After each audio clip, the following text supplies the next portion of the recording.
My name. I got you. So we're going to go ahead and just get this party started one more time. So hello, everyone. I do apologize for the little bit of technical difficulties, but we are back in business. So I hope everyone is joining. Ladies, you're going to have to reshare that back to your Facebook page, and I'm going to do the same thing in a second.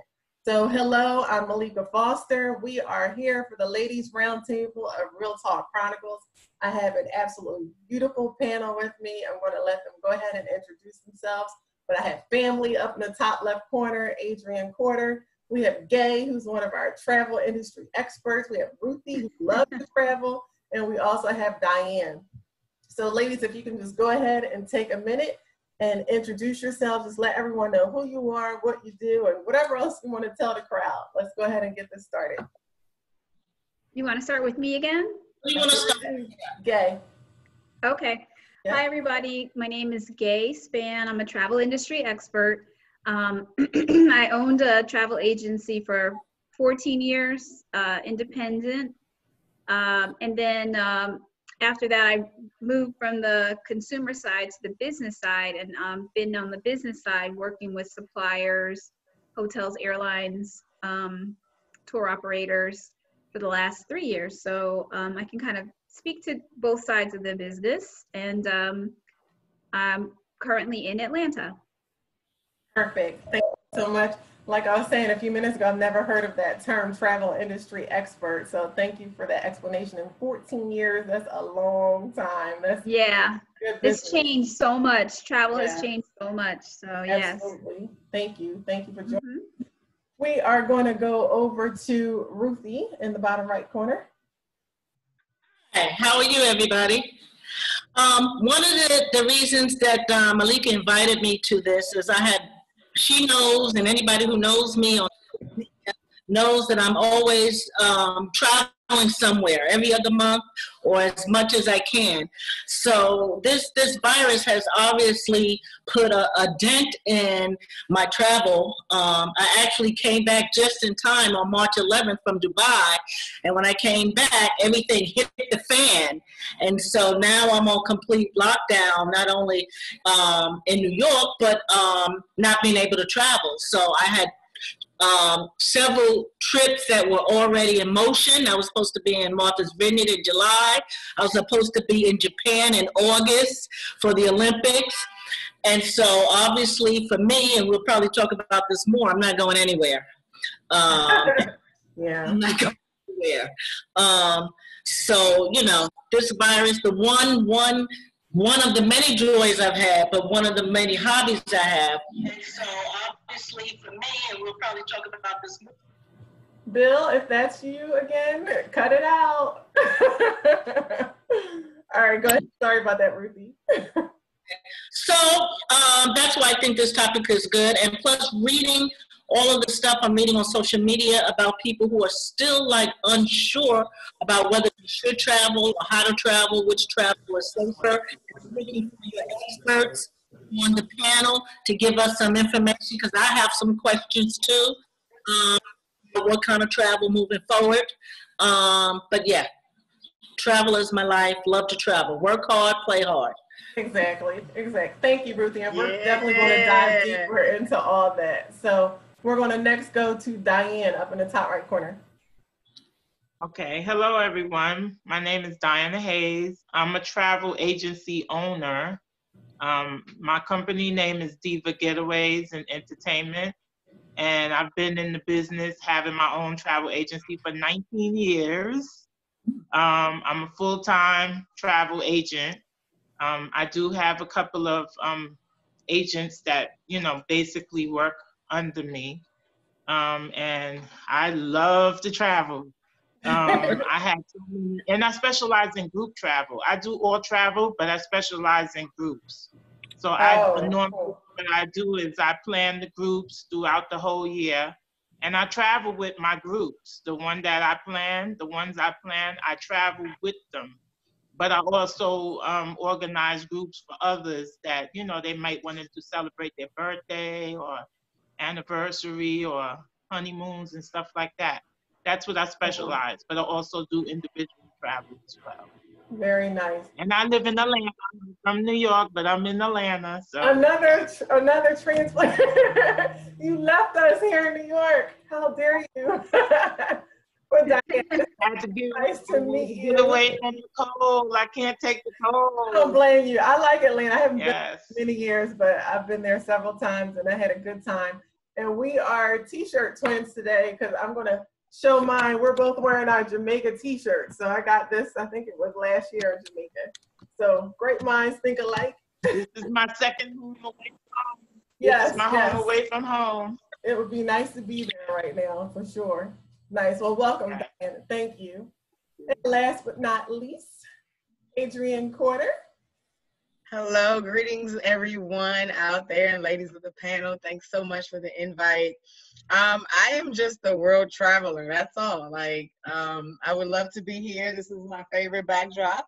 Although it's virtual, I am in this water virtually in my mind because the traditional 9-to-5 routine is stressful and it's a balance. I'm very in touch with the balance of life, and I work hard and play harder. So Ruthie, I'm with you. All of my friends always know me as like the what they call me, the jet setter or the roll through girl, rolling through.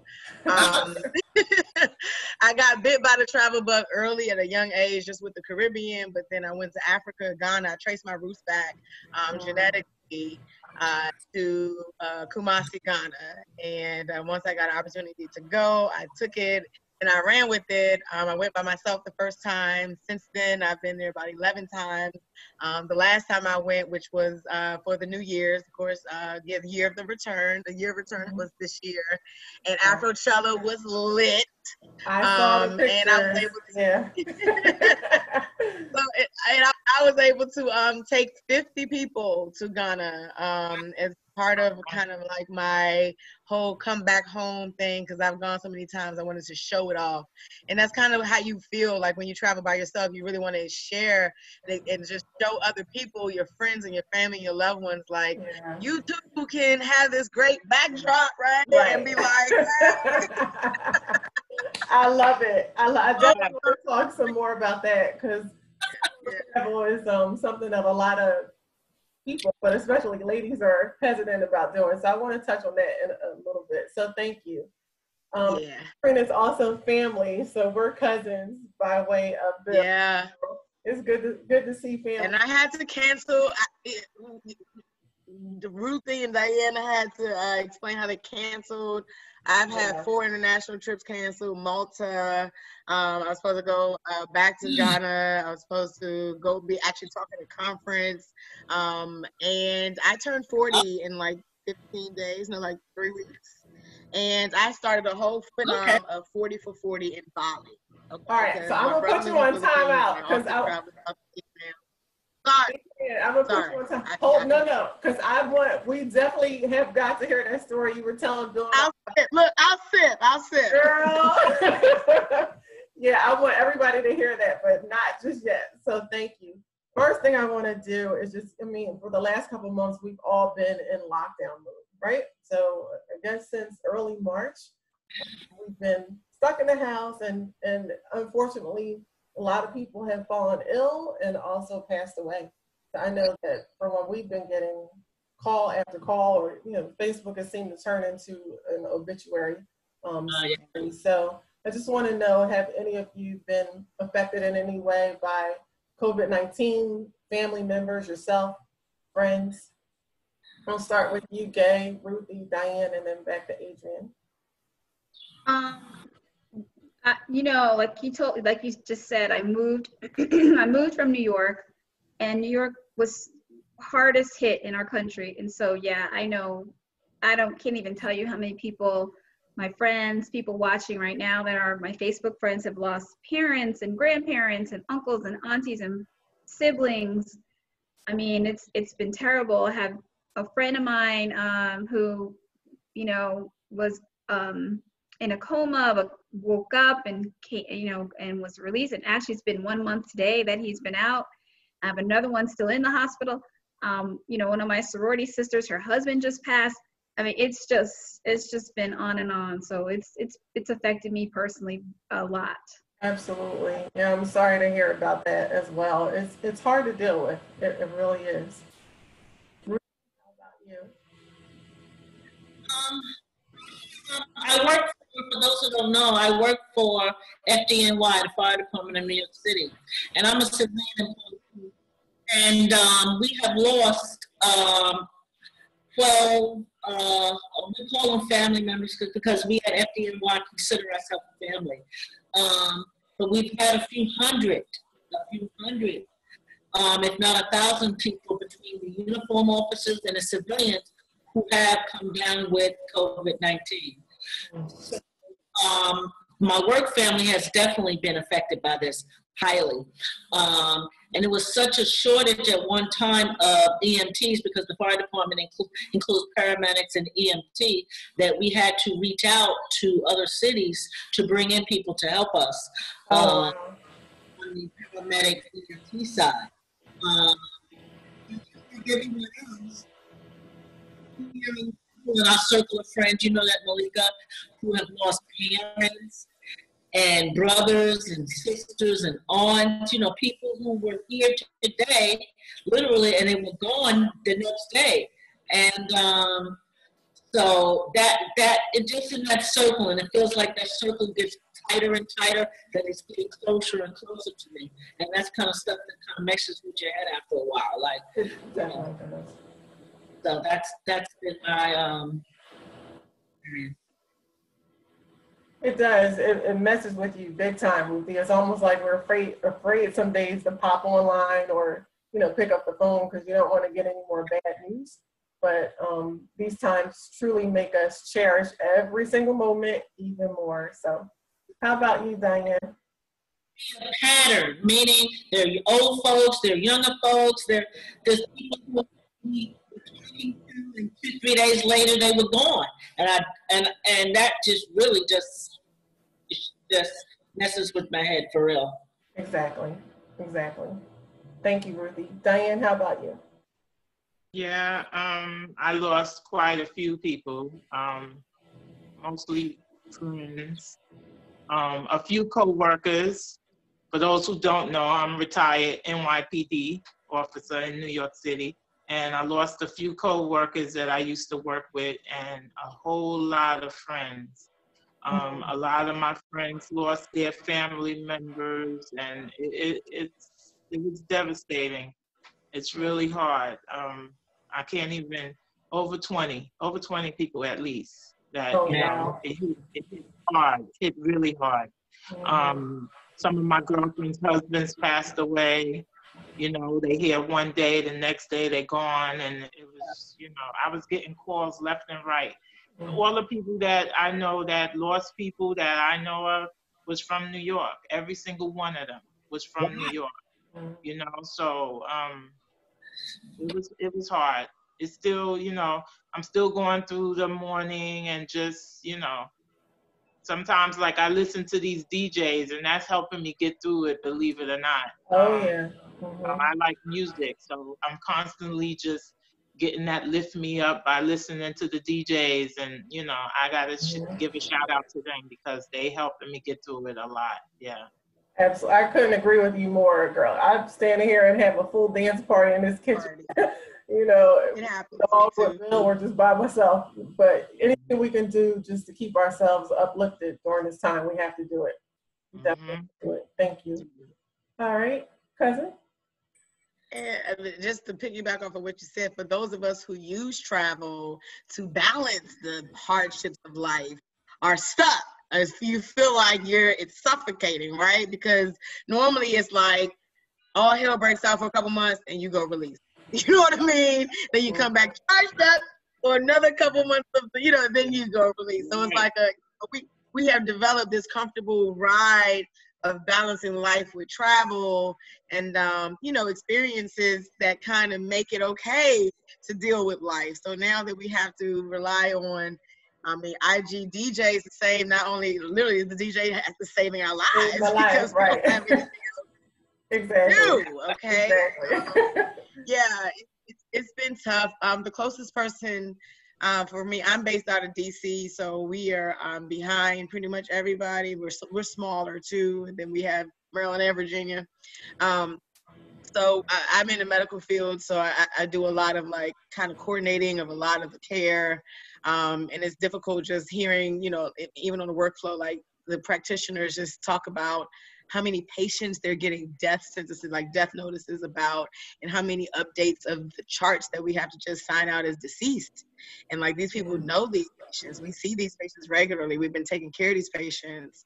I had a mentor at Howard who actually taught my parents in med school. One of the smartest ladies like that walks this whole country, Dr. Galati. And she was like a guru at Howard, and she was old. Like she was like this lady who just wouldn't give up. Like she just kept teaching and kept walking the halls, and you see her, you're like, oh my God, Dr. Galati, COVID took her out. You know what I mean? And it's just like those that survived, the hardest and are still strong are battling this. And I mean, I know Line Sisters, grandmothers, I mean, just thinking back to when I was taking care of my grandmother, people that are in the nursing homes, and like, you don't have the ability to take your family members out because you don't have the equipment or the wherewithal to take care of them the way they need. But it's like, it's hard.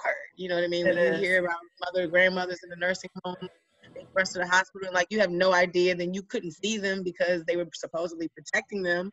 Exactly. So it's like so many levels to it, praying for families, praying for people that you hear that are in the hospital, like just throughout the country. So you find yourself like asking for names of random people, like, oh my God, pray for my aunt, please give me your name, so we can be specific in our prayers. Yeah. Because people are recovering. I mean, although the death rate is high as ever, there are more people recovering. So we just have to keep those that are battling it, in our prayers. Like, there's included. There's a lot of mental things too. Healing is from within, and like you have to feel like you want. So the fact that people can't see their loved ones, and they just have to nurse an alien sees them. It's a lot. It's a lot to it. Just You're right. Being familiar with medicine. Sorry to cut you off, but there are a lot more people who are surviving this virus than passing away. But the numbers have just been crazy, for those that we're losing. And it's sad just watching Cuomo every day. That's one of the first things that I look for is the number of people who pass, because I'm just waiting for that number to get down to 0.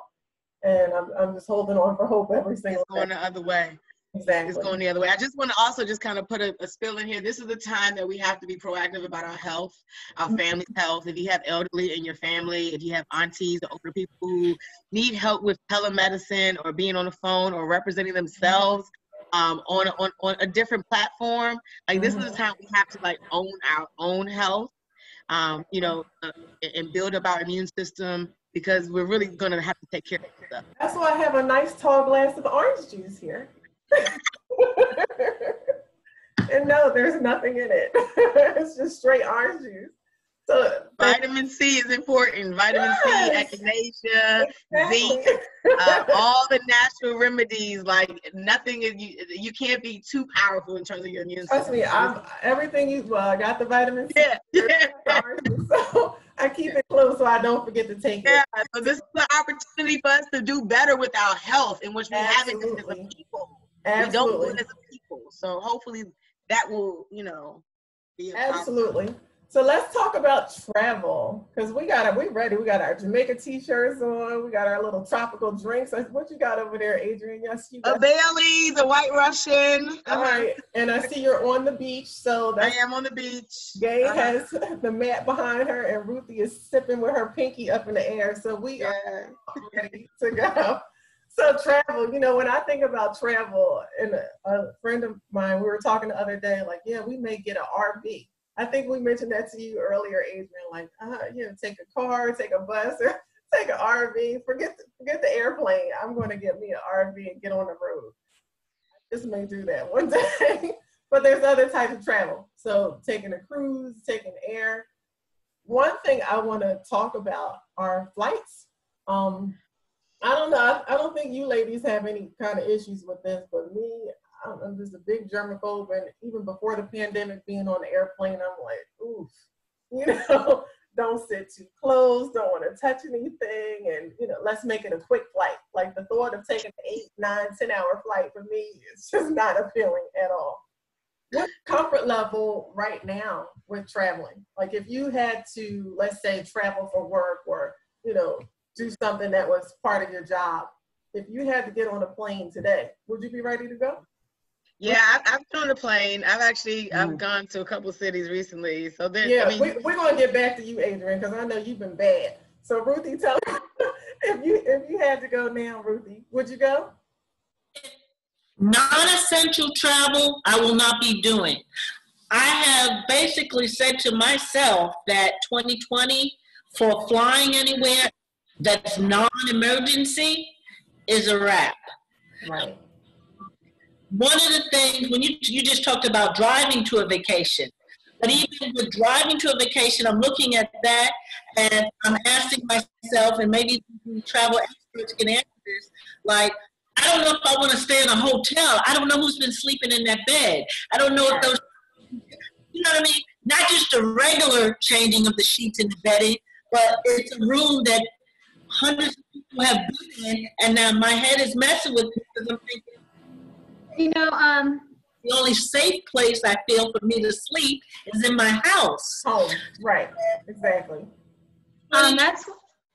I had came to the conclusion, and I'm accepting gradually that I will not be taking any more vacations. And believe me, I'm a person, you know, I take 8 or 9 vacations a year.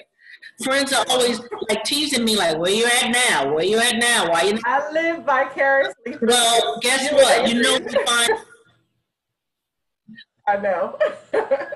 Well, you know, in Harlem, right where I live at. Okay, so that's really my feeling.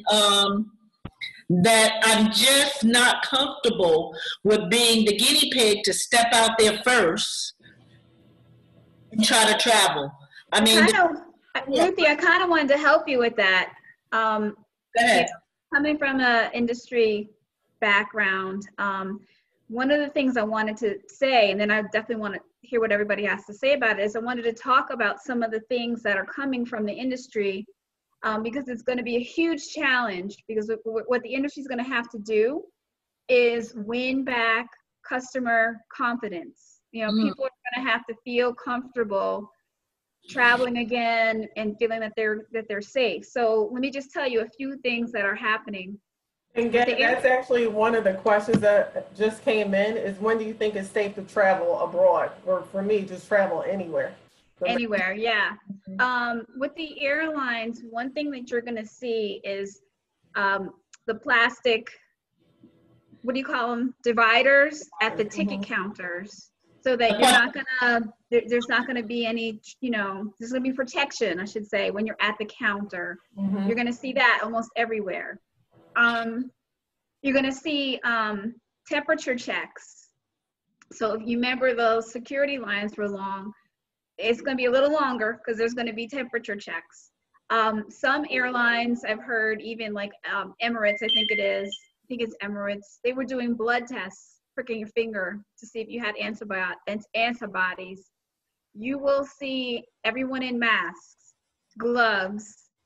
When you are on the plane, you will, I don't know how long the airlines are going to keep this up, but everyone knows that they said they're going to try to keep out the middle seats. So that means they're going to only sell 70% of an airplane. Yeah, I just wanted to pause for a second because I just read something today about that. I don't know if it was Frontier. One of the airlines earlier this month was trying to charge people for keeping that middle seat free. Yes. Well, that's it. I mean, what I want to do is I want to just list the things that are changed, and then we can talk about all of them because there's so much to talk about that. But yeah, they want to try to keep the middle seat empty, selling maybe 3/4 of the plane, leaving a quarter free so that there's ability to move.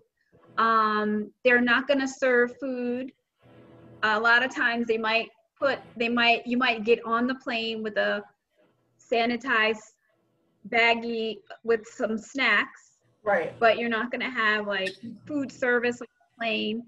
The other things that it's not necessarily on the plane, but countries have different rules for tourism. Some countries are going to have a mandatory quarantine lockdown, so it's not going to be ideal for vacation, because they'll say if you're new here, you have to stay inside for 2 weeks.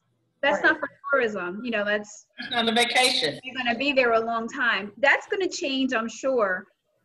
The other thing that I've heard coming down the line, I don't know how they're going to be able to implement this, is what they're calling a health passport. Some document that you travel with to show that you don't have what a XYZ, whatever it winds up being. So those are just some of the changes that the industry is making to try to get your confidence back. So, you know, we can talk about how you all feel about all of that. Well, one more thing. Yes. I'm sorry. Planes, the airlines are going to bomb the planes. They have this disinfectant that's a very high grade. And after every flight, they're going to bomb this plane. And the other thing I need to say about the air is every 2 to 3 minutes, fresh air recycles, and the air is going through a hospital grade filter. Right. So, you know, the air is not stale air. It's new air every 2 to 3 minutes. Right. I've read that as well. And that's been that way. That's not new. So in terms of... No, that's not new, but people didn't know it. Yeah. Exactly. Yeah. And when I read it, or I think it was just earlier today, I read about that. I'm like, oh, okay, well, that's good to know, because you feel like you're breathing the same air for, 4 to 5 hours, which is not settling at all. And Diane, I know you mentioned the young person over in Hawaii. I think it was a 23-year-old guy who traveled from New York to Hawaii. Was that the one that you were talking about earlier? So I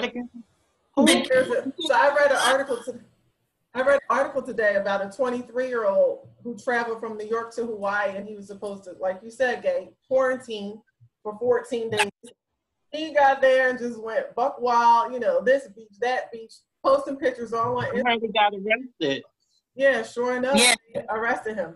Exactly. They arrested him. So, he didn't abide by it. And that's the thing. They say quarantine yourself for 14 days. But like you said, if you're on vacation, you may only be gone for a couple days.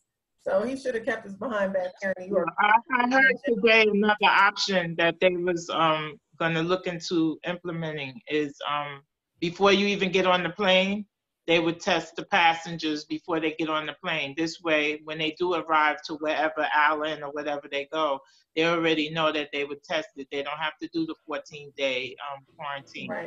Right. It's not for sure that they're going to do that, but that was another option that I just heard today, actually. Exactly. And Gai, I'm sorry, Ruth. Yes, you're negative when you get on the plane, but you're asymptomatic.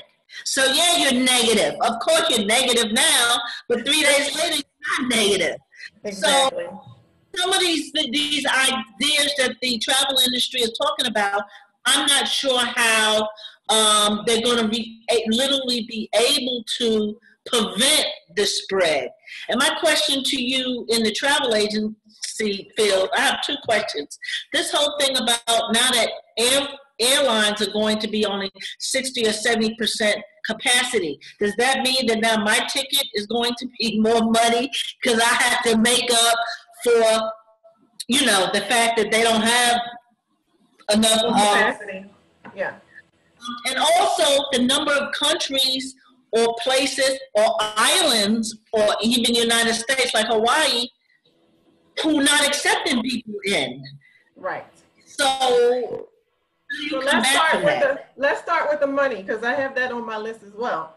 Yeah, I read it's actually 50 to 60% capacity for the flights. So yeah, obviously if you're not at 100%, you're not getting as much money. They have to make that money up somewhere. So Ian or Gai, have you heard about how the is going? I think the prices are going to go up eventually, but honestly, right now, there's a lot of specials going on for people if they want to, kind of book their flight, and some of the specials, you might have to travel before the end of the year, but then I know they have some that's even after the end of the year.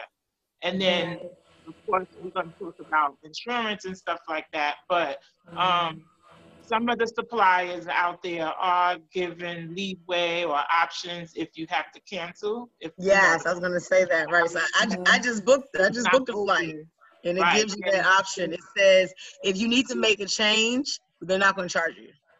Right. Some of them are doing that. The airlines are. I remember not too long ago, I think it was the federal government put something out where the airlines had to refund everybody's money. That was the airlines. Now, we're talking about other stuff. That's another whole story. But the airlines had to refund, people's payments for their flights. Right. Not just a credit, but a full refund. Yeah. Yeah, you're gonna definitely see. Credit. You're gonna definitely see prices going up. Diane's right that there's initially probably going to be a few promotions, but I mean, I'm sorry, I have to give the whole side. One of the little concerns and one of the reasons why they are being so flexible is they might sell you a seat, but then that flight gets canceled, or you feel like you can't go either. So, it's a lot of testing going on, and nobody really can tell you right now what is going to actually be.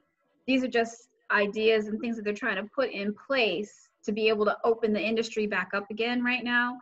But as far as costs going up, they are, but you have to also realize it's not only the limited seats, but it's the extra costs because now the airlines have to provide masks. If you're not there, they have to have one for you because they're requiring it for you to be on the plane.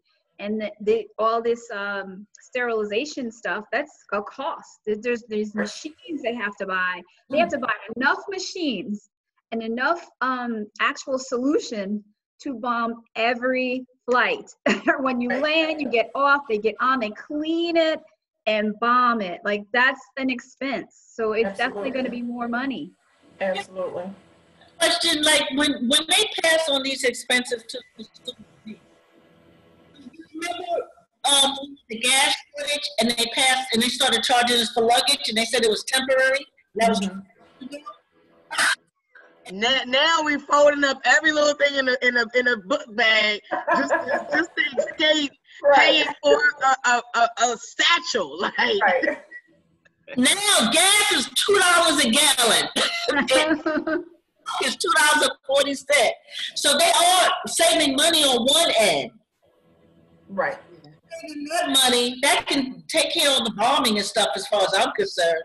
Yeah, and they're also limiting flights, so they don't have their full schedule anymore. Why are all the costs passed on to us? Because they billions of dollars off the luggage fee. I swear to God. I know, but you're the travel industry expert, Gabe. No, I mean, I'm laughing because I know your perspective is you just want it to be cheap. But I'm like, come on. Like, are you asking me why are they passing it on? I mean, like, think about it if it was your industry. Think about it if it was your car.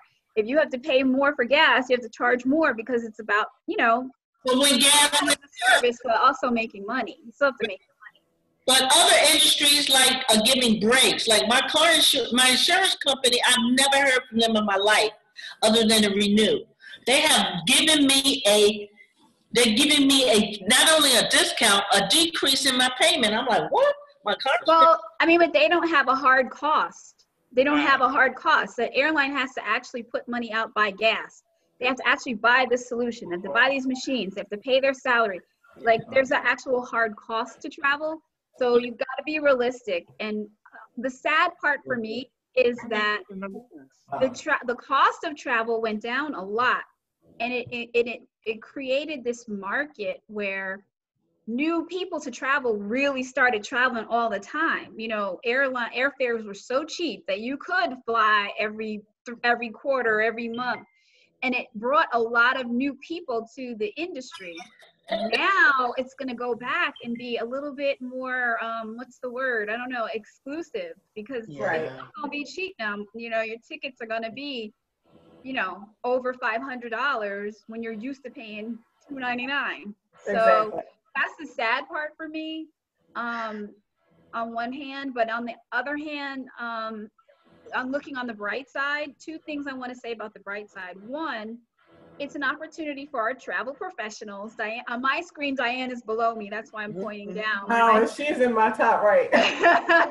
So you really, it's a time where I know people are so used to doing things online, and I'll do it myself. And what are they good for? Well, travel professionals do it all day, every day, and no one knows the industry and what the regulations are better than a travel professional. And now they're going to, really be adding a lot of value, because like Ruthie asked, well, how do you know if this country is open, and how do you know what the requirements are here or there? That's going to be what the travel professional can bring to you. Mm-hmm. And two, I think the other thing is hotels, destinations, airlines, they're going to have to do something to make your service a better personal service, because it's going to be so impersonal now with the plastic and can't touch. So it's probably going to upscale your experience. It'll probably be a nicer, personal, more individual experience. Yeah. So you're going to pay more, but you probably get a little better experience. So that's my two positives. We can only hope. And I was just thinking about something I mentioned to you earlier, Gai, about people on the plane and not having their mask on. So I know walking down the street, we have a major issue. And I'm not a fighter, but it makes you want to knock somebody out if they get too close, or, they don't have their mask on. So I was thinking about security on a flight. If somebody's like coughing and sneezing and, mask is all the way over there on the other seat, what's up? And you have people who don't believe in the mask. So you have this population in this country that is not the loony birds that are following who and are still getting on planes. So they recommend it. But they don't mandate it, because they really, they're both crazy populations, because they're known to be crazy, right? Yeah. You can get people like us, like, yo, where your mask at? Exactly. No, listen, yesterday, and I have to go back and find this video. I think somebody forwarded it to me on Facebook, but they were having an all-out brawl on the plane, and I don't think it took off yet, thank God. But I mean, it was crazy. You just saw fists flying and people all, stretched down in the seat. And I was just sitting there thinking, I wonder if that was because somebody didn't have their mask on, but they didn't even take off yet. So I would also imagine that security has to be beefed up in some kind of Exactly. Well, one of the airlines, it was JetBlue, I think, they were asked that question. And listen, okay, we don't have any leadership at the federal government. Yes, I said it. We don't have any leadership, right? It's non-existent. So what happens is, each airline is coming up with their own rules, and that's going to be a problem. They're going to have to get together and get some standardized rules, because it's going to piss people off that on this airline they can do this, and on this airline they can do that. But one thing that JetBlue said, which, it's not going to, it's, what can they do? What they said was, if you do that, they said you have to wear the mask, you have to wear it the whole flight. If you refuse, you'll be barred from the airline for life. Wow. You get over on that flight, but you ain't gonna fly in them no more. You're gonna be blocked. Now, that's interesting. I don't know if that's gonna work. Yeah. but at this point, because flights, they have to come up with something. Yeah, they have to do something drastic right now to keep people in line. But people are always trying to test it. I don't know what's gonna work. Yeah, we'll see. It's trial and error, right? So, today was a big day. A lot of people were supposed to be flying out to Aruba. Oh, no. I gotta put it out there. But let me tell you, I've never been. So I was looking forward to going. It was my first. Oh my God. Anniversary. I'm drinking my smoothies and trying to get myself ready. All of a sudden, here comes the coronavirus. So yeah. Yeah, exactly. Exactly. I peeped on Facebook earlier. A few friends were posting, I was supposed to be on the plane right now, headed to Aruba and stuff like that. A lot of people are feeling it in different ways. So I'm ready to go somewhere. So I have been. Right. It's hard for me. My dude is in Florida, so the flights have been like the cost of bus trips. There's no one at the airport. So you do definitely go in totally masked up. You're totally gloved up. You have your wipes. I'm totally wiping down everything on my whole row. Like I'm not sitting down for a whole 5 minutes. I'm up like, I'm cleaning. They're like, excuse me, you're gonna have to wait. You just gonna have to wait. I'm not done, okay? So I do that. They're not mandatory masks. Like I said, others are there. They're talking loud. They're not even closing their mouths. There is some social distancing in most of the flights that we've been on in terms of even beyond the middle seat, the front row and the back row. They try not to have someone in there. So let me just interrupt you. When was the last time you were on a plane, young lady? I was in Arizona and LA last week. You know what? See, this one right here, I can't with her. No, I mean, at the end of the day, really, real talk, like my parents are like, you can't go there's no one at the airport. So it's very easy to social distance right now, at least, because you know what? Hold on one second, Diana. Adrienne's parents are the doctors that come on the show. So I know how to protect myself. How about that? Yes, I know you're well educated. However, we're going to need you to slow down on those flights. Just a little bit. I'm sorry. The other thing I wanted to add, though, you also have to scan your own boarding pass. That's another piece of it. Okay. So there's no cross-contamination of the flight attendant, like, touching everything. They basically say, here you go, here. They turn the whole machine around. So it's really just everybody keeps their own germs to themselves. Yeah. Thank you. Diane, sorry about that. Go ahead. I might sound crazy, but I actually would feel more comfortable going outside of the country than going to New York and any other place here in domestic. I actually feel safer going to Jamaica. Why? If I could go to Jamaica right now, I would be on the Jamaica t-shirt going. But you got to understand, we are failing. We're the country in the world that is doing the worst. Yeah, right. They don't want us because we're not doing a good job. So they're safer in Ghana. All my Ghana friends are so concerned. They're like, oh my God, Adrienne, please, if you come here, we take care of you. We are worried about you in America. For a change, Africans are worried about Americans. Yeah. Even my friends in Jamaica, they contact me on the regular. You okay? You okay? We see what's going on up there. You know, and I'm like, I'm okay. I'm ready to come here, but we are failing. We are the ones that aren't doing well in the whole wide world. Yeah, and you're talking to travelers. You're talking to people that are travelers, and I will say that Americans have this attitude that we're the best and our country's the best, but we're travelers here. We're talking about, we've been places and we know that life is good other places. True. And that we don't have it all together all the time here in the States. But the Caribbean is probably one of the regions with the lowest infection rates. And a lot of the islands are zero new infections. Now, the thing about that, I have to bring it in. We're going to bring it to them.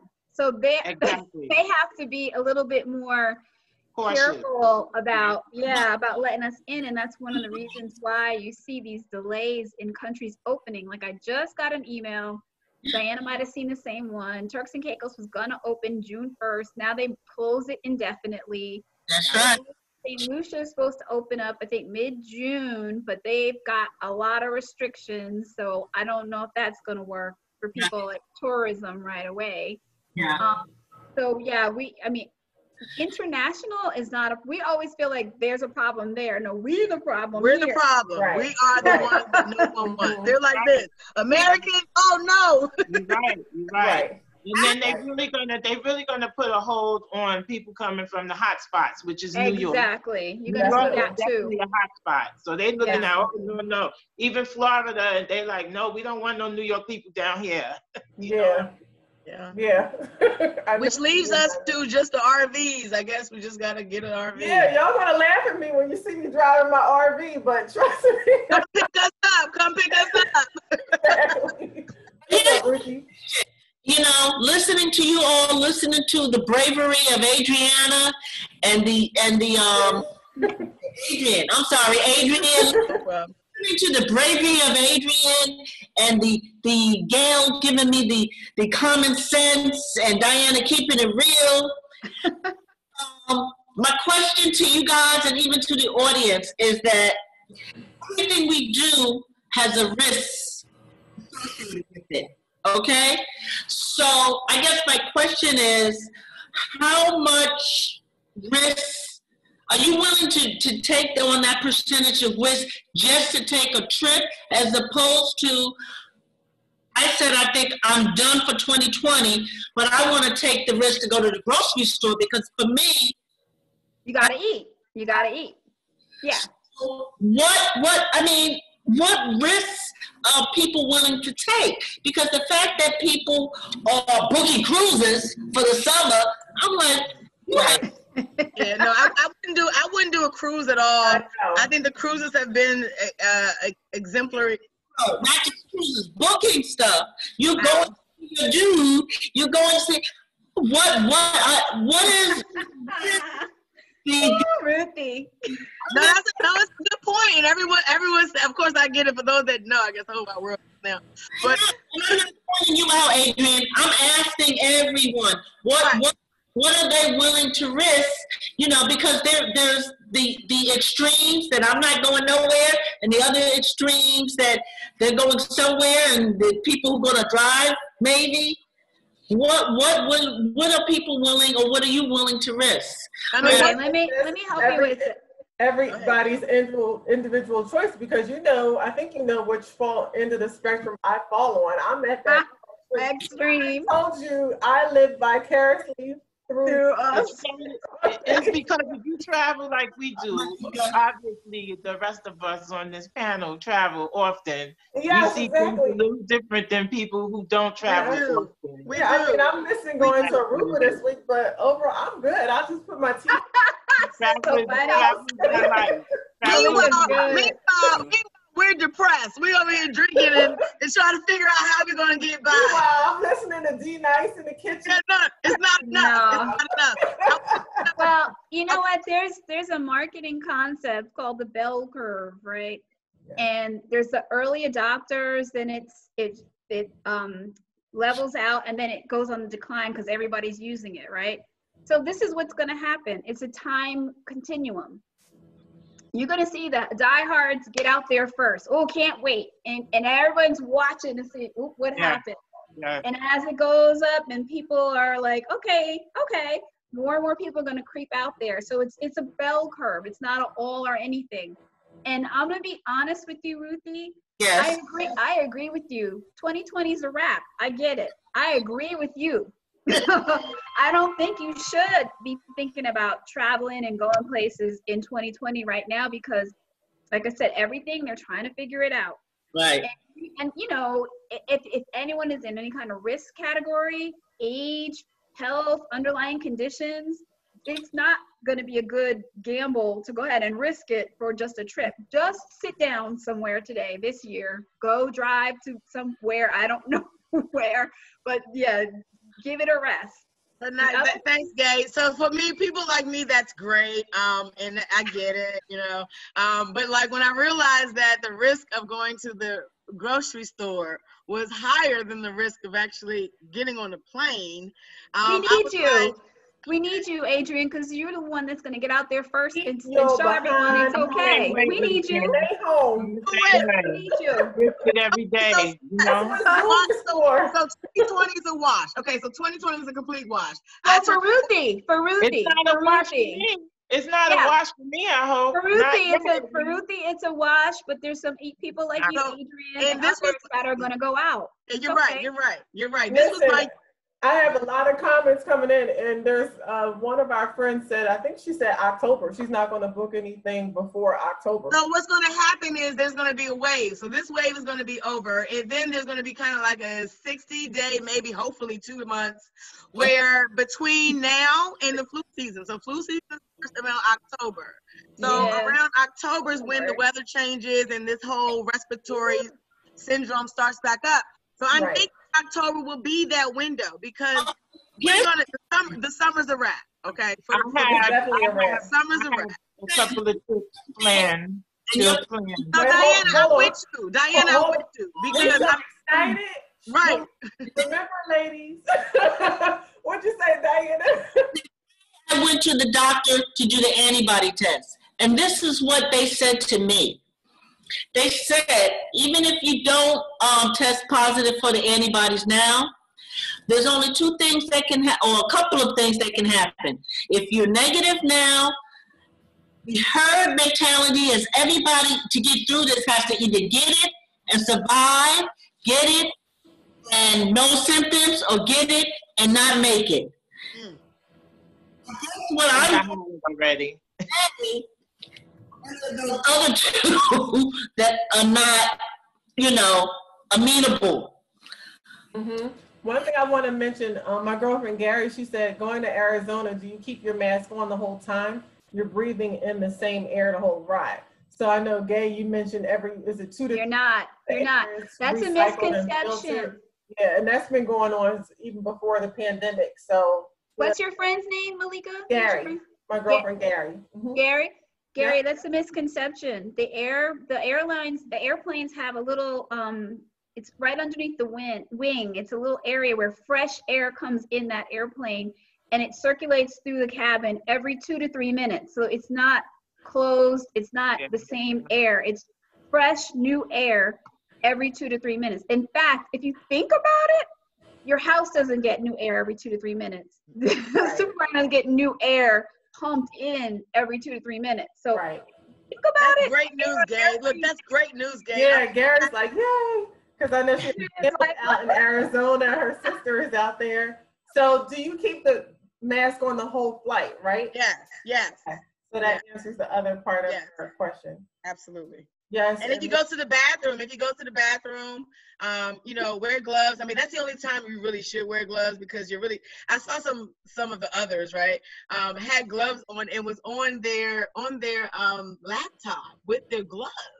So I'm thinking to myself, they want their cell phone so the glove is to protect you from everywhere else. But if you're touching the glove with everything that you touch, that is a form of equal cross-contamination. So I tell the people, like, ma'am, I need you to disinfect everything that you touch. Right. You look real stupid. So Deb said time is changing in front of us. So now we got to wipe and clean and wear a mask now. It's the new norm. Wipe me down. Exactly. Just like the song says. And Deb also says she's wearing a mask until she feels comfortable taking it off in 2021. I'm not mad at you. So the other topic. Hold on 1 second. Said at some point there will be a need to take the leap. I agree. It's just, when is that? When is that going to be? And it's sad, because you're going to be able to, and then it's going to get worse. There's going to be a second wave, and it's every day something changes. So you can't really predict anything. Every day. I'm talking from our point of view, from the industry point of view. I get people who say, "Oh, are we going to be able to do this? Are we going to be?" I can't even answer them, because I don't even know the answer, and the people that I go to don't know the answer. Right. Not so yet. It's kind of hard. I had yet. a lot of groups booked this year. 2020, everybody's excited. You know, this is the first time in 19 years that I had this many groups. And I had to move, the majority of them have been moved over to 2021.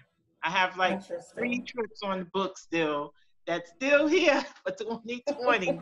And they contact and ask me, and I'm like, well, I have to wait to hear from the suppliers, because I can't do anything until they let me know what's going on. You know what I'm saying? And people like, well, I get people say, oh, I'm not going nowhere. Some people say I'm not never traveling again. I'm like, never? Oh, goodness. Okay. They're afraid. They're scared right now. They're very afraid. That's Malika. Put your hand down, Malika. Put your hand down. You should be a trooper. You a New Yorker. You should be a trooper. New York is sometimes scared too. Diana, my Philly people are going to be mad, so I have to claim Philly always first, and also New York. So, but I was going to say, there was a really cool group of people that were born in 1980 that turned 40 this year. 20 plus 20 equals 40. It was all types of hashtags and analogies and trips. And I mean, my life is like I don't even know. This was the year, you know what I mean? Like, I just Hey, Adrienne, this was my year because it's a bunch of us born in 1970, and I turned 50 this year. Exactly. Even more. Like, So we're going to have a birthday party on Zoom for my 50th. I feel happy because I was at crop over for my 52 years ago. Woo. Oh wow, nice. She made it. The year What's up, Ruthie? Adrienne graduated, she was born, I graduated high school. That's okay, boo. That's okay. Don't worry about that. We was party for your graduation anniversary too. Well, you know what? I have to say one thing. I'm sorry. I have to. I have to go ahead and I'm gonna get the worst. You're gonna get the worst comments on this one, Malika. Uh-oh. That's all right. You can always feed right in the show. Have to stand up a little bit for cruise lines, just a little bit. Okay, I'm not gonna jump there out and break my neck on it, but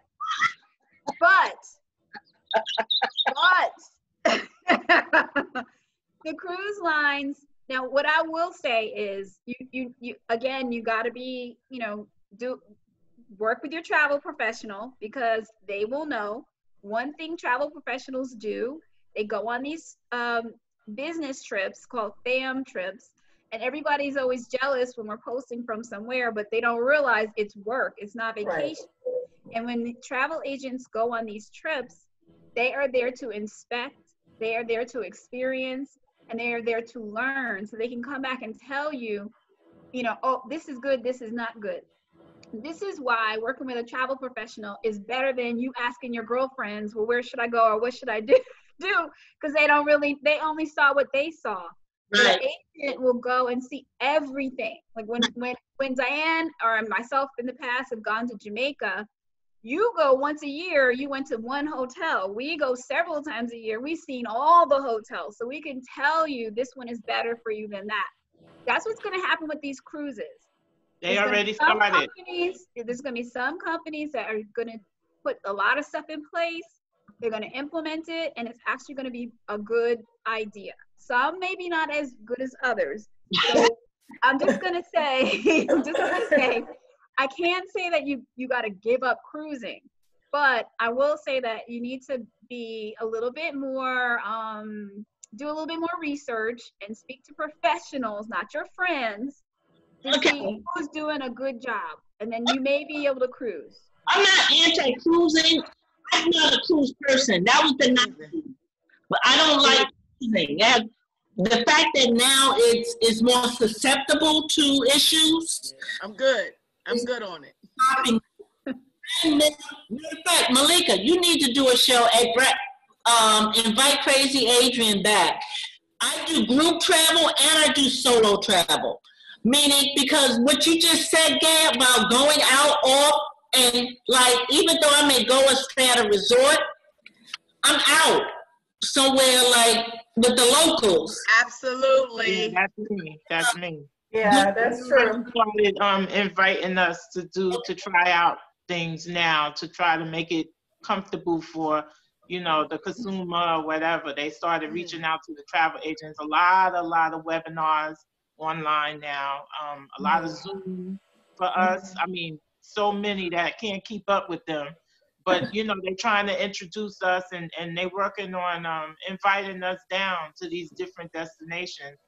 Some of them we've been to already, but they started a lot of working on safety measures, and they want us to come and experience and see what they put in place. So now while we're there, we can I'm good for live videos and stuff. So while we're there, we can actually show that, to the consumer, whatever, look what they have in place. You know what I mean? Yeah. A lot of the resorts and stuff are making videos also for us to share online on social media. To kind of the airlines, I know Emirates did it. Emirates was one of the first ones I've seen. They went all out. This is before it really got crazy here. They were already trying to nip it in the butt, So they are putting things in place for us as in the travel industry to come and see for ourselves, so we can kind of pass it on to the people. Yeah, that's a good point. I was just thinking about, the last time I stayed in a hotel. It wasn't that far away. It was down in DC. So don't pick on me. But I will tell you, as soon as we walked in and just sat the bags down on the floor, I went to town. Because I came prepared, you know, with supplies and my wipes, and I went through that entire hotel room. This before the COVID? No, this was the first weekend in March. We were there. Oh, okay. So during that, okay. So it was right at the very beginning. And like I said, Bill knew my game plan. Just, you know, stay over there off to the side and let me do my thing until I... Don't touch anything. Don't touch a single thing. Don't even touch the remote. Just stand in one spot until I get done. So yeah, I always enter a room and start, like, with my wife's. Yeah, Malika, even as crazy as y'all say I am, I did that anyway. Oh no, same here, but I did that extra muscle into it this time. You know what I'm saying? I was really getting down with it. But I would like to know, and I don't know if you've heard yet, but just from different hotels, like what their plan is, their new plan for cleaning the hotel rooms. Hotels are awesome. Hotels are awesome. They don't clean, like if it's within 3 days, they don't clean. So what they're doing, hotels are good. I'm happy about the hotels. Now, again, I'm going to tell you, maybe it's not every hotel group, so you're going to need to know who's doing what. But the ones that are in the business, they are taking care of business. One thing that they're doing, again, you're going to see the plastic at the check-in. Well, forget about your cocktails and welcome. That's not going to happen. But they do have room service. They are also bombing the rooms, besides extra cleaning everything, including the remotes and the switches and the doorknobs. They're bombing every room. But here's the thing that's new. When you check out of your hotel, there's not going to be another person in there for 48 hours. I mean, 2 days before that room is used. What hotels are doing this? What brand? Well, that's what it's a lot of them. But that's what they're looking at doing, is the turnover for your room. That room is not going to be just slept in that day. When you walk in their room, nobody's going to have stayed there for between 24 and 48 hours. Right. I heard that too, actually. That's a new one. I've never heard that. That's and a lot of the resorts that have buffets, they're not going to allow no more buffets. Customers to serve themselves. No more buffets. Yeah. A good thing. That's what you were saying in reference to being more personal, getting that extra, because now the buffets are going to be gone. So now you're going to be served in the areas where you used to have the buffets. They're actually going to serve you the food. Room delivery, like room service, and it's no touch room service. Now, like Diana, I know she knows about this one brand. I mean, I'm not pushing one over the other. I'm just speaking about one that I know. AM Resorts, they're famous for the secret resorts have this box where they put your food in this box and close it from the outside, and it's you can open the door from your room. They already had that. That was really for romance and privacy, so that when you ordered food, the waiter wasn't coming in to your room. You know, y'all half naked trying to get off the bill, so the guy don't see you. Right. So you can stay naked and get your food. But now look at how that box is going to do them really well. They already have these boxes in all their resorts, so you can get food no touch. So you're going to see some of those things put in place at the hotels. But one thing is tricky, because the questions were asked, will you have to wear a mask at the pool? You have to wear a mask at the beach. And the hotels are leaning more on the side of, it's suggested, we'd like you to. We can't force you to, but we would like you to. I don't know how that's going to play out. Yeah. There's going to be confrontations, I think, but. Yeah. Because not the only reason, but one of the reasons I go to islands is for the clear blue water. Meaning I don't go to beaches in New York. I don't even go to real beaches in Florida. When I'm going to foreign beaches, Hawaii, whatever, I'm going for the water. And that's the only time I can go in water. So I don't know, Gail. You need to tell me how to work that out. Are you going to wear a mask, Ruthie? If you go to the Caribbean, are you going to lay on the beach with a mask? Oh, yeah, the planes, all of that. But you're talking about laying in the sun when I'm So we're going to have a suntan that's going to be like, I was thinking the same thing. This will be light. I was thinking the same thing. But I guess when you get in the water, if you get in the water, you take off the mask. But if you're laying around in the sun or whatever, you take it off to drink or eat or whatever, and then, you just put it back on. Yeah. So, Gai, that everybody is supposed to be doing that, so you won't be alone. As long as you're not around other people, guys, like we're outside.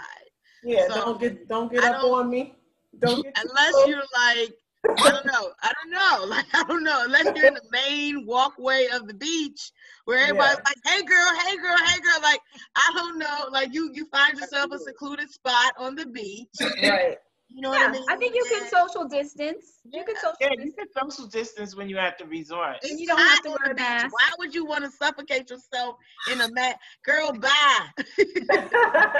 Gai, were those 5-star hotels that you were talking about? Annette wanted. Well, I mean, so I'm on calls for like the major brands, the Marriotts, the Hiltons, the luxury resort brands. So those are the ones that I heard saying it.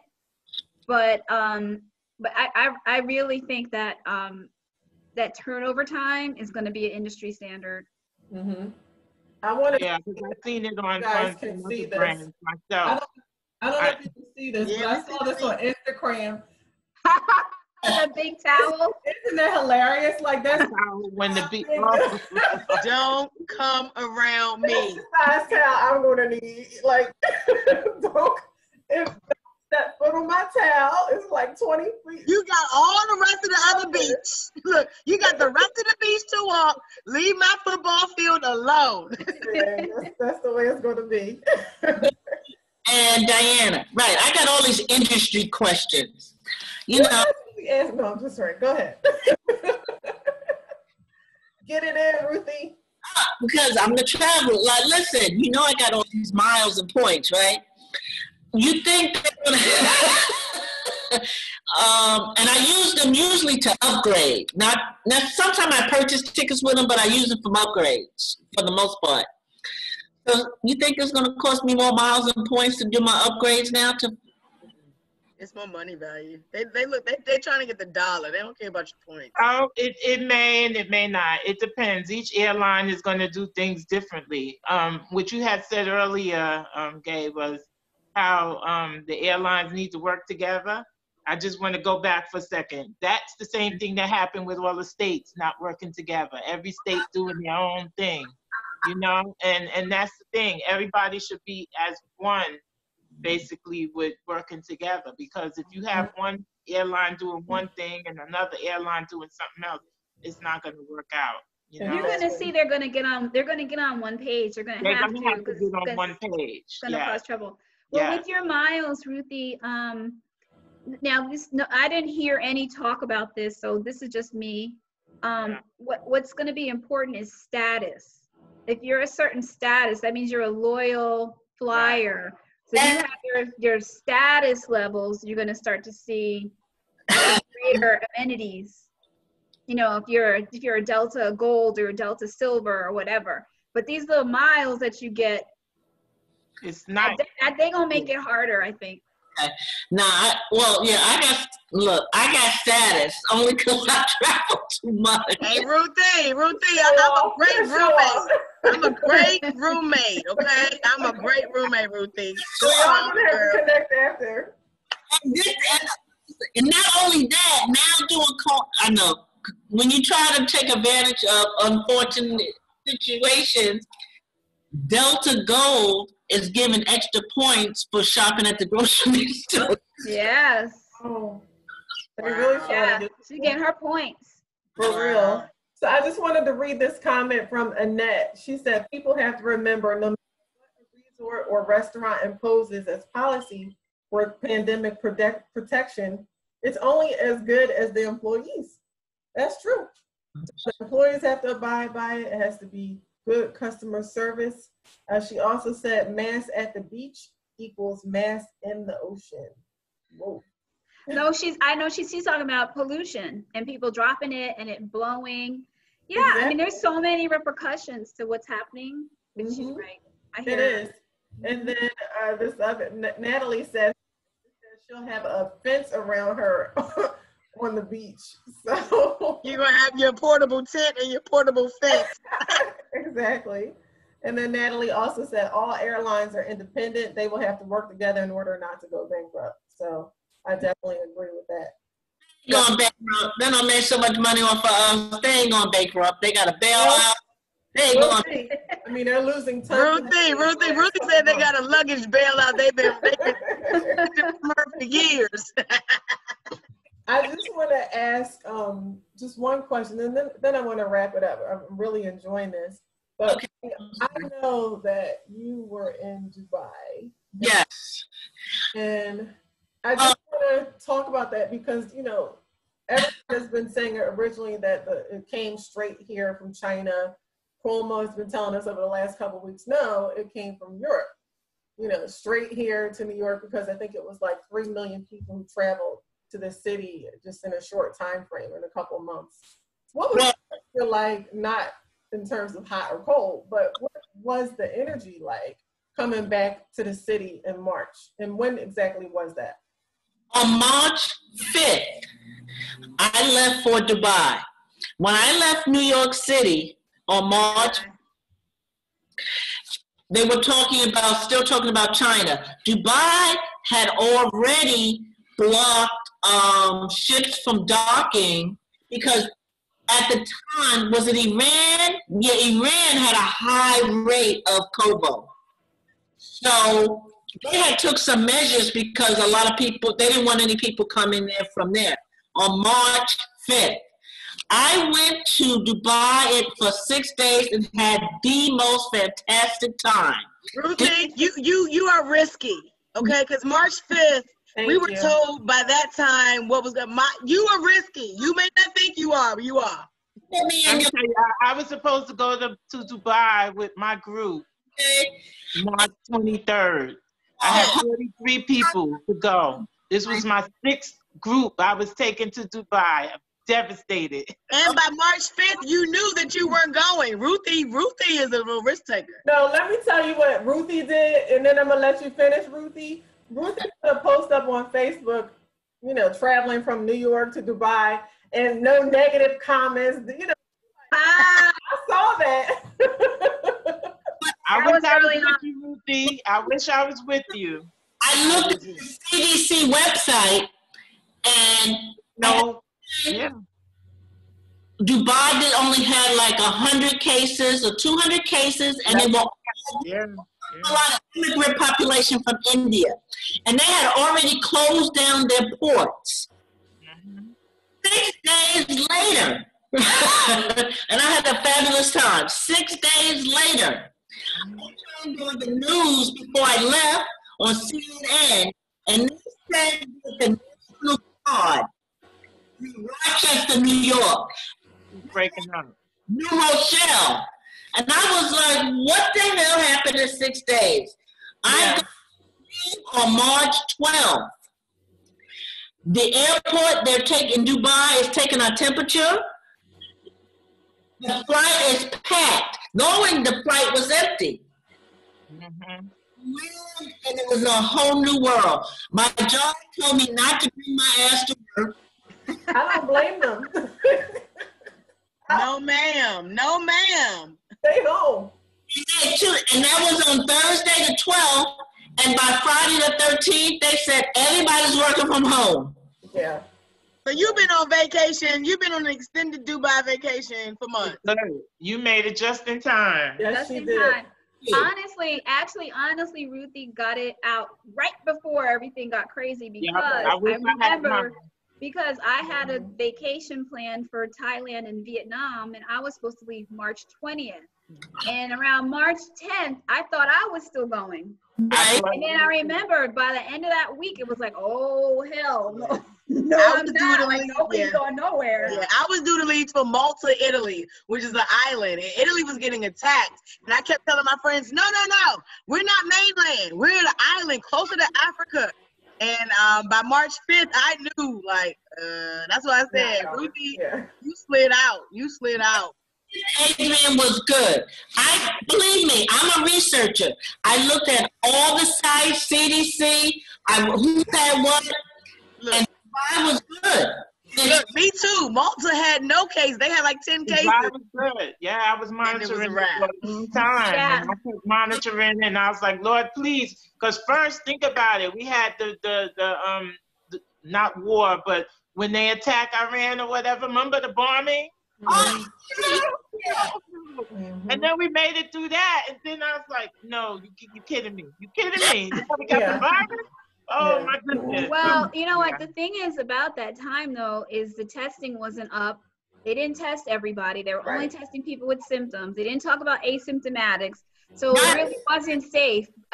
You actually, Ruthie, got lucky because one thing that did happen was I have a bunch of friends that went on that ski trip in Idaho, and about 90% of those Black skiers all got sick, and like 4 died. Yeah, I heard about that. Idaho, and that was that first weekend in March, and that's when it started to. That was before it. Everybody knew, and they were out there partying, and then they got sick. Exactly. You actually got very lucky.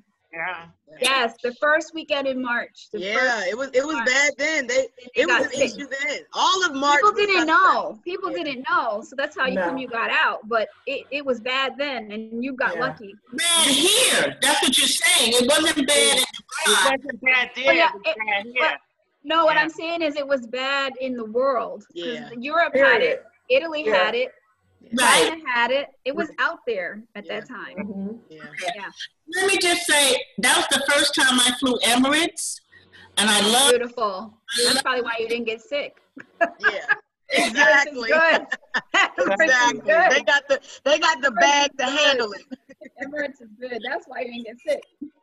Let me tell you, Ruthie, this message is for you from Natalie. She said she had a coworker do the same thing, and he caught the virus. Came out his 2-week quarantine. So she said, Ruthie, you are lucky, and we're all saying that. Yeah. Okay. I think you know already that you are very lucky. I'm glad I'm not the daredevil in the crew anymore. My friend Kim just mentioned New Orleans in Mardi Gras. They Kamei, she just mentioned Mardi Gras because I was actually in New Orleans for the Zulu Ball, but I only went Friday night. I see you there. Yeah. I left on Saturday. I flew out on Saturday, so I did not go to the parade, but people got sick at Mardi Gras. That was February. The Zulu Ball was February 19th, and it was already making people sick. People didn't know yet. So I was in New Orleans, right? When was I in New Orleans? I was in around right before you got there. Okay, I was there. I was there for a few days, yes. And I was like, I made it out just in time, just in time. So now it's a matter of local. So I don't like national trips. Like I try not to do anything. Like You'll get to like it. Trust me, it's fine. You'll be all right. Oh, you mean domestic? You're saying domestic? Yes, domestic. I'm sorry, domestic, right? That's the proper term, right? I'm all international. I don't even know how to say domestic, right? I don't even know how to say the word. So I try not to be domestic, but this is the time for us to explore the beauty of America, I guess. I'm going to try to go to Sedona, places that have the least. Just to go there, though. That's the thing. Like, what makes me more easy? Well, you have to know the caseload. Like, I'm looking at places that have the lowest caseload, right? Diana's like, Diana's like, just stay home. It's okay. I could go to the islands where the caseload is very low. What's the difference? If they let you in, but they you American, baby. They not letting us in. I have to wait for them to let me in. But as soon as they let me in, guess what? I will be in. For once in the history of the world's history, Americans are not allowed. Well, I'm going to tell you one more thing that I wanted to make sure I told you all. Something else that's trending is what they're calling travel bubbles. So what's happening is countries that are in a similar region that have a similar good showing right now, low cases, are basically putting a bubble around their 3 or 4 countries and saying, you can move within these countries, but you can't come from outside. So the famous one right now is Australia, New Zealand, and I think Tahiti is part of their bubble. So if you're from Australia, you can go to Australia, New Zealand, or Tahiti, but people cannot come in there yet. And I think you're gonna see that happen. Like, I think the countries in the north, Norway, Denmark, Finland, I think they're gonna be a bubble. I think you'll see some groupings in Europe where people are, that's the way they're gonna roll out travel, is us together here, we're all in the same risk factor. So we're gonna travel amongst ourselves first, and then we'll let outsiders in. Exactly. So just wanted to make that point. Wow. Thank you. That's a definitely interesting concept, and expand over this way as well. You ladies are getting a lot of feedback here. Some traveling sisters. I mean, you definitely have to go on the comments. We can answer questions when we shout log out, on. Shout out to all the globe trotters and jet setters out there trying to figure out their lives. Shout out, we out here. Natalie says she's like Kizzy. I will stay put is what she said. That makes two of us, Natalie. Look, we'll be sitting back sipping from home. And it's all. Wait, what, Ruthie? What's this I say? What? Adrienne, what?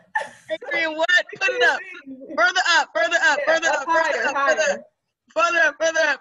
Adrienne Corder. It's trouble. Troublemaker. Lovable troublemaker. I am a troublemaker. I'm a rebel.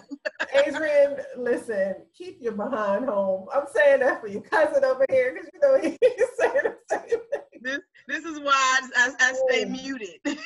Yeah. Stay home. Get an RV, like we said. It's okay. I'm with you, Adrienne. Really, if this wasn't 2020, if this wasn't 2020 and I wasn't trying to take 40 people to Bali and experience something like spectacular, I'm trying to show people how to travel on a dime. We had literally people on payment plans. Luckily, I hadn't made any of the full payments yet, so I can still give them reimbursements. But it's sad because people had just got like, okay, we're going to go with Adrienne. She turned 40. We're going to go with our crazy girlfriend for once. And then this hits. I have such a good idea for you. You just get 40 people on Zoom and we'll put it back. Let me add something real quick before we end. I have to tell everybody, moving forward, always purchase travel insurance. Yes. Now listen, there's different travel insurance because a lot of people don't know. The last 2 years, I've been really preaching on my Facebook page and everything about travel insurance, because most of the time people used to say, oh, I'm not going to get it. I'm going. Don't worry about it. But there's other reasons, obviously, we know. But even before this pandemic came, the other reasons is people don't think about if they get sick. If they get sick while they're on vacation or someone back home gets sick, that's where travel insurance is going to kick in. It's not just for you, oh, I'm not going to cancel my trip. I'm going. I don't need it. You need travel insurance. If you never ever thought about it before, this is the time moving forward that you purchase travel insurance. Second, travel insurance has different plans. You have to get one that says cancel for no reason. Cancel for any reason. Cancel for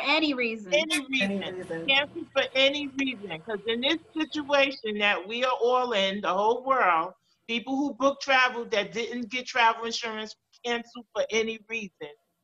If they didn't get it, they kind of stuck. They don't get a refund unless the supplier or whatever was offering refunds. You get a voucher. You can postpone it to another date. I have groups, and that's what I'm going through with my groups. And I always put out there to get travel insurance. People like me don't mind vouchers, because guess what? That means I got to go somewhere in the future. You got to get travel insurance, but you got to get the one that says cancel for any reason. And it's a little more money, but in this case, it's worth it because nobody. That's a good point.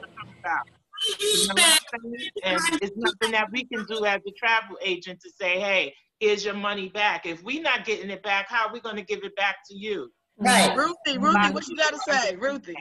$1,500, $2,000 on a vacation, and you can spend $150 or $199 on freaking travel insurance. And why are you talking about me though like that, Ruthie? Why are you talking about me? The bad thing is people they purchase the travel insurance and they don't read the fine print. Who reads the fine print? Well, we need to read the fine print. Because those who purchase the regular travel insurance, like, oh, I want all my money back. Well, it says in the fine print, for a pandemic, there's no refund. Unfortunately, you know, nobody knew this was coming, but, and I'm saying this because these are things that I'm dealing with now. Right, right. 10 groups of people traveling this year alone, at least 10, the minimum. I had groups, and every single one is like, oh, what we gonna do? We have to postpone it. We have to move it. We got to move it because. So you're moving all your trips, Diana. You're moving all your trips. You're moving all your trips to 2020, like off the rent. Right now, most of all my trips is 2021 because there's no refunds. Basically, the airlines refunded, but the suppliers, all the suppliers, they're not trying to lose. They just need a new date. They just need a new date. Their thing is just move it to another date. We'll honor it. Because some of the suppliers don't even have to do that, to be honest with you, because it was non-refundable. Right. You know what I'm saying? So the ones that's giving vouchers, hey, hang on and let's just move it to so the next day. I gotta turn 40 in 2021 is what you're saying. I'm just going to like pause my life. Turn 40 next year. Okay, that's fine. How about that? It's all good. I'll do 39 again. We're going to no, seriously. Every single day. Like G said, you got to reach out to a travel agent because a lot of times you go on those websites, and I don't even want to go there. That's another whole story. When you go on the online websites and you think you're getting a deal, well, I personally know, if you don't know, some of them online, especially one I know for sure, shut down. Come on, you can tell us. Took people's money, left them blinded, and they making phone calls and the phones is cut off. The website is gone. This is a website that What's their initials? We won't say them. It starts with a B. It starts with a B. A B. You know? And a lot of people went online and booked. And then when this happened, unfortunately, they just disappeared with everybody's money. People was going. The ones that did have bookings, they went to the resort with no bookings there. They got there and they had no reservations. They just, because people go online thinking, oh, I got a deal. I got it cheaper than the travel agent. What's the second letter in the word? It's easy. B-O. Ruthie, your sound is terrible. Ruthie, yeah, your sound has been bad. But we've been bearing with it, but my point is, sometimes if you want to get the lesser price, that's understandable. But you got to be careful what you're getting in, because behind those online sites, there's somebody behind there. Don't think, oh, I found it for cheaper. No, you didn't. It's the same as if you contact a travel agent. Somebody is behind that screen looking at you booking. Don't think you found it. You just found the site. But there's always other sites out there. Yeah, people want to be their at-home travel agents. I'm so glad you brought up insurance thing, because I'm reading it right here on my notes because I wanted to talk about it. So that's huge. Lisa said, I got stuck on a trip years ago without insurance and an all-inclusive, and I was able to negotiate the extra 2 days. And then Natalie said, my cousin has done annual trips to Ghana for the past 15 years and said last year was amazing from the pandemic. So yeah, and then Marquetta said she doesn't trust the online booking. So you have to get insurance. I gotta keep stressing that. You gotta get travel insurance, and you gotta use a travel professional. Use a travel professional. It's worth it. Honestly. One thing I want to point out about the cancel for any reason insurance: when you get insurance, get it on the front end, like when you pay your deposit, because you can't get canceled for any reason later. You can only get it at deposit or within 7 days. So you have to get it right away. Okay. So that's one thing. And the other thing I was going to say is, well, I mean, I got some other things to say about that, but you got to call me for that. But anyway, what I was going to say is a topic that we didn't talk about, Airbnb. Ooh. Oh, stay away. We're going to have a part 2. We're going to have a part 2 to travel, because there's so much to say. Airbnb. So like I'm a travel professional, and I'm a hotel person anyway. And one of the issues with Airbnb, it's not regulated. There's no standard. There's no one checking to say you're going to get what you say you're going to get. These pictures, there's all these bait and switches. You know, they show you this picture and they didn't show you that, and then you get there and so I get it. It was cheaper, and people felt like it was a way to get somewhere and see the world. So I always feel a little bit torn about that, because if travel costs less, then you get people going to Bali, like Adrienne saying, like we can get a villa in Bali and it's $50 a night per person. Yeah, let's do it. And sometimes it works out really well. It's a beautiful place, but sometimes you in Bali and it's not. And now you're stuck. So one of the things that's going to happen with the Airbnb, and I mean, I'm sorry, but what I heard about Airbnb is they were talking about making recommendations for these owners, but each property is individually owned. And they already didn't check them for standards. So how are you going to know if they did the cleaning or not? Yeah. I don't know. I actually look. We can definitely do a part 2 on that part, because I definitely I love Airbnb. Oh Lord! I'll be at an Airbnb for my birthday in a couple weeks on somebody's pool. But I also no. In a couple weeks, didn't we just tell you to stay home? God, look! Jesus got my back, baby. Jesus. I'm gonna have to call your mama. Wait, but I also do an Airbnb. I manage a couple Airbnb sites. So I'm in charge of like actually cleaning and making sure. So you're right, it's not regulated.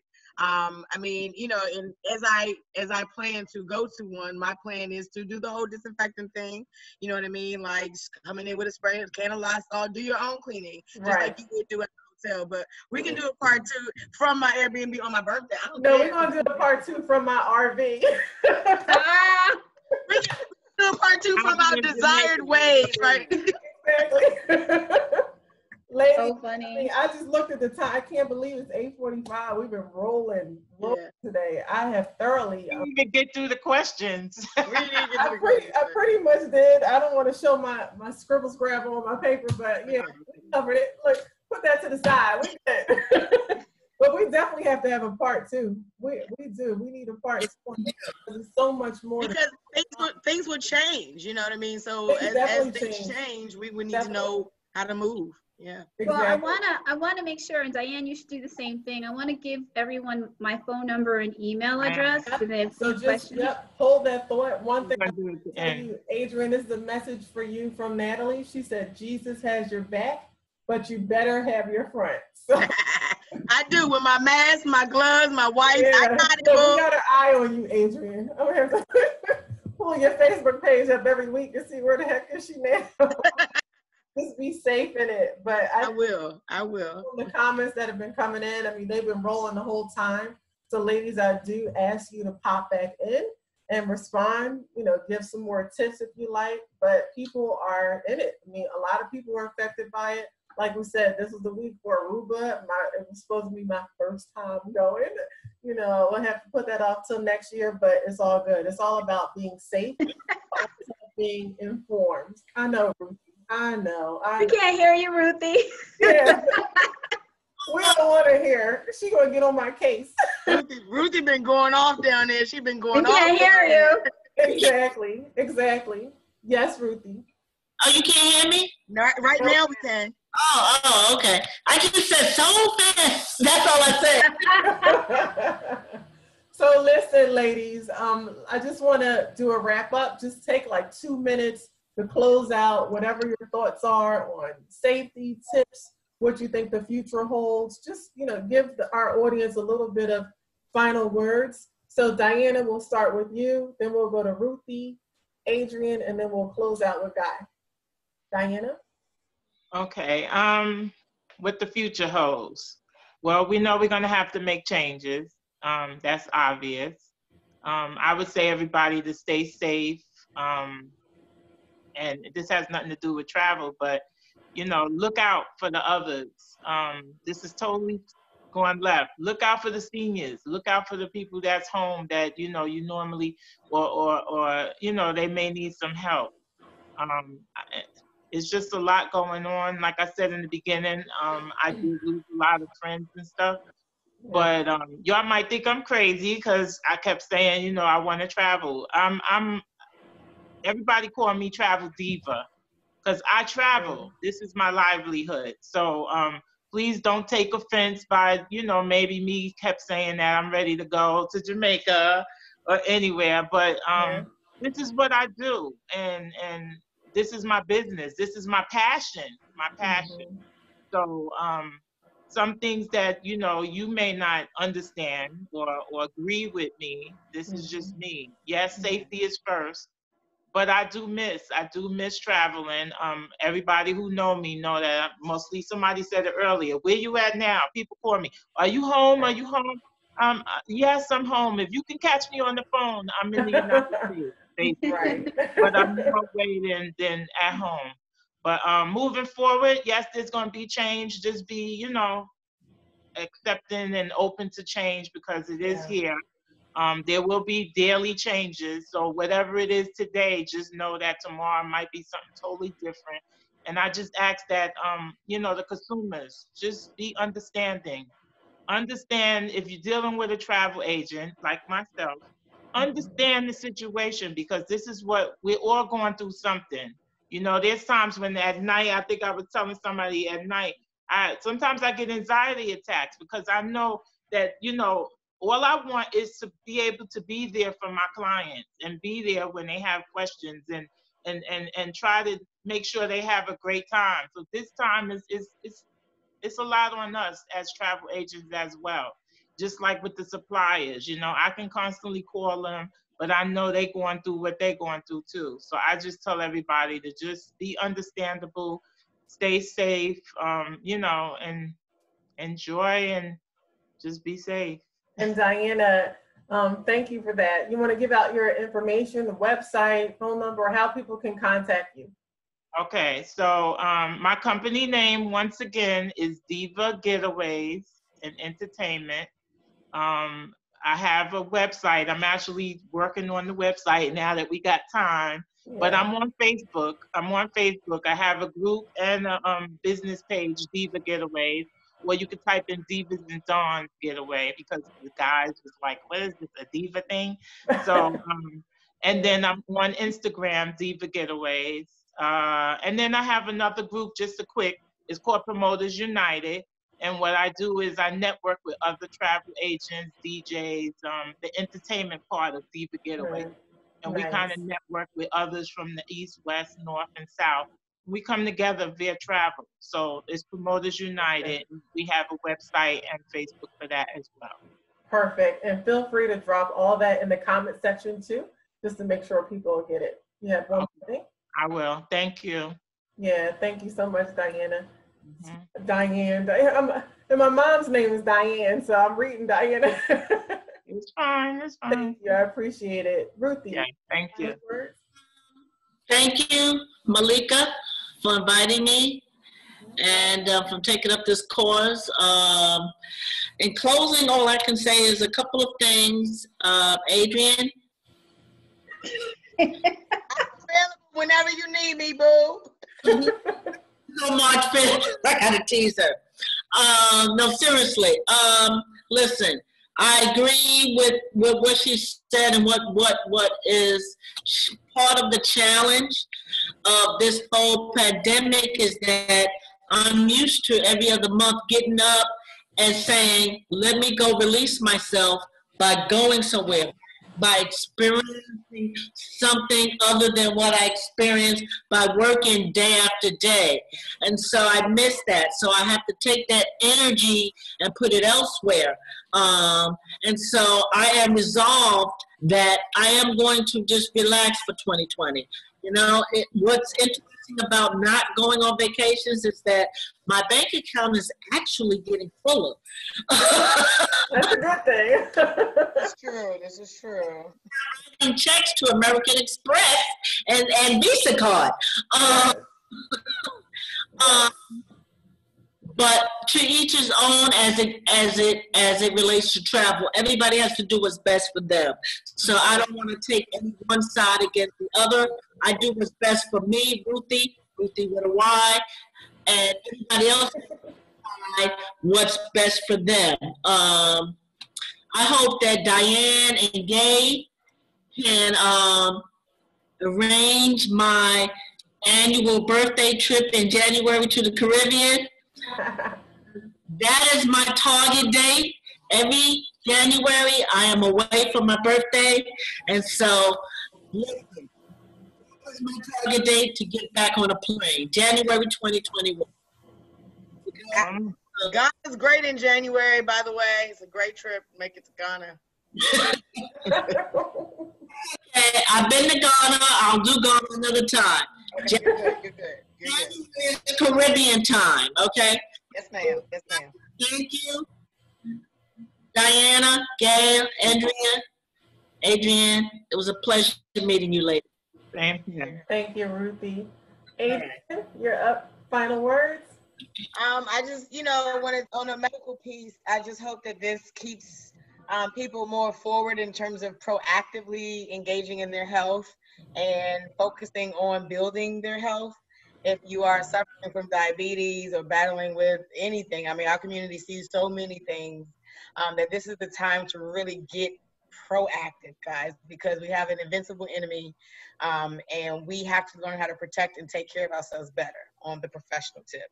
Absolutely. On the non-professional tip, those that are healthy and able to travel, get you a mask, cover your front because God got your back.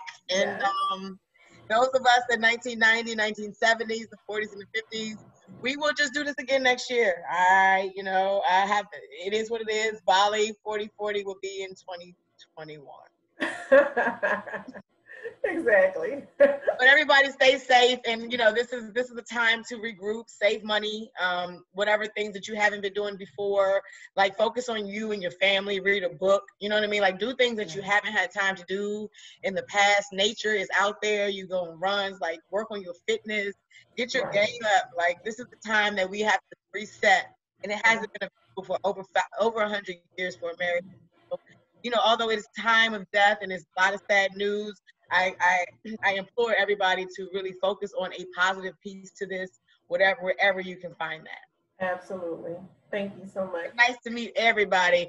Ruthie, I'm a great roommate. Diana, all of y'all need a roommate? I'm there.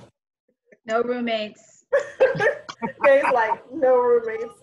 I fly solo. Everybody get their own room. I know that's touche. All right. Last but not least, Gai, final words.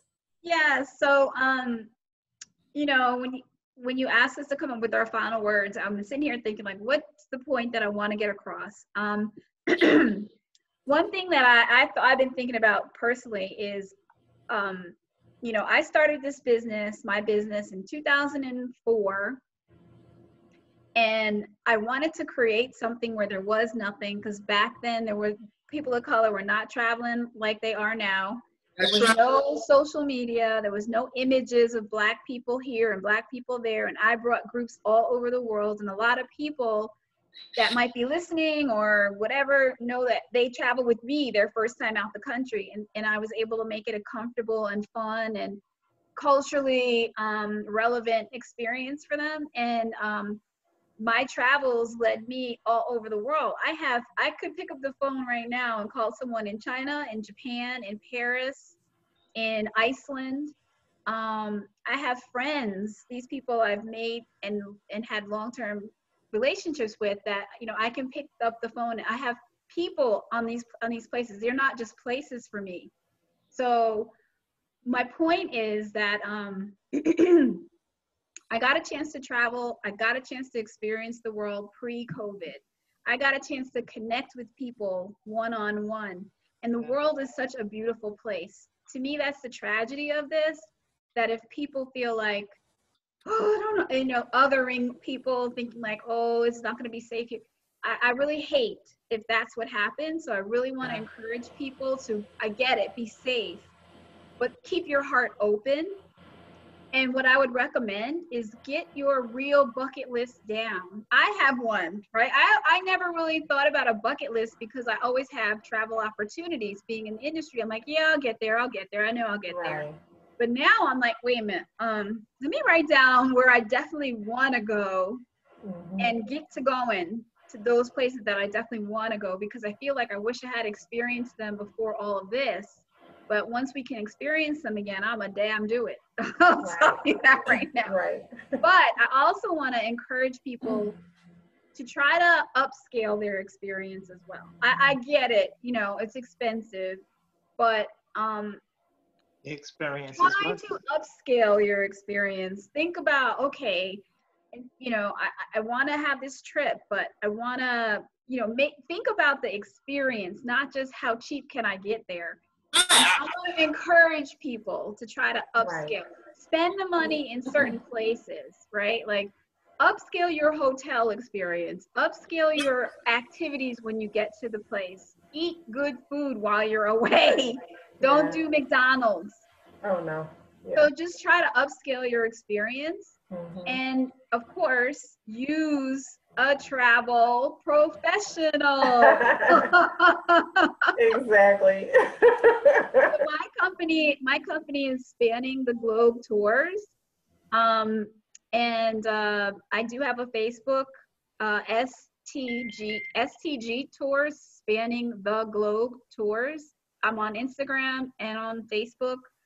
You know, feel free to reach out. Now I do more consulting, and I do book travel more on a consulting basis. So like, I'm not taking everybody's requests, but you know, Ruthie, I'm definitely helping you with yours. But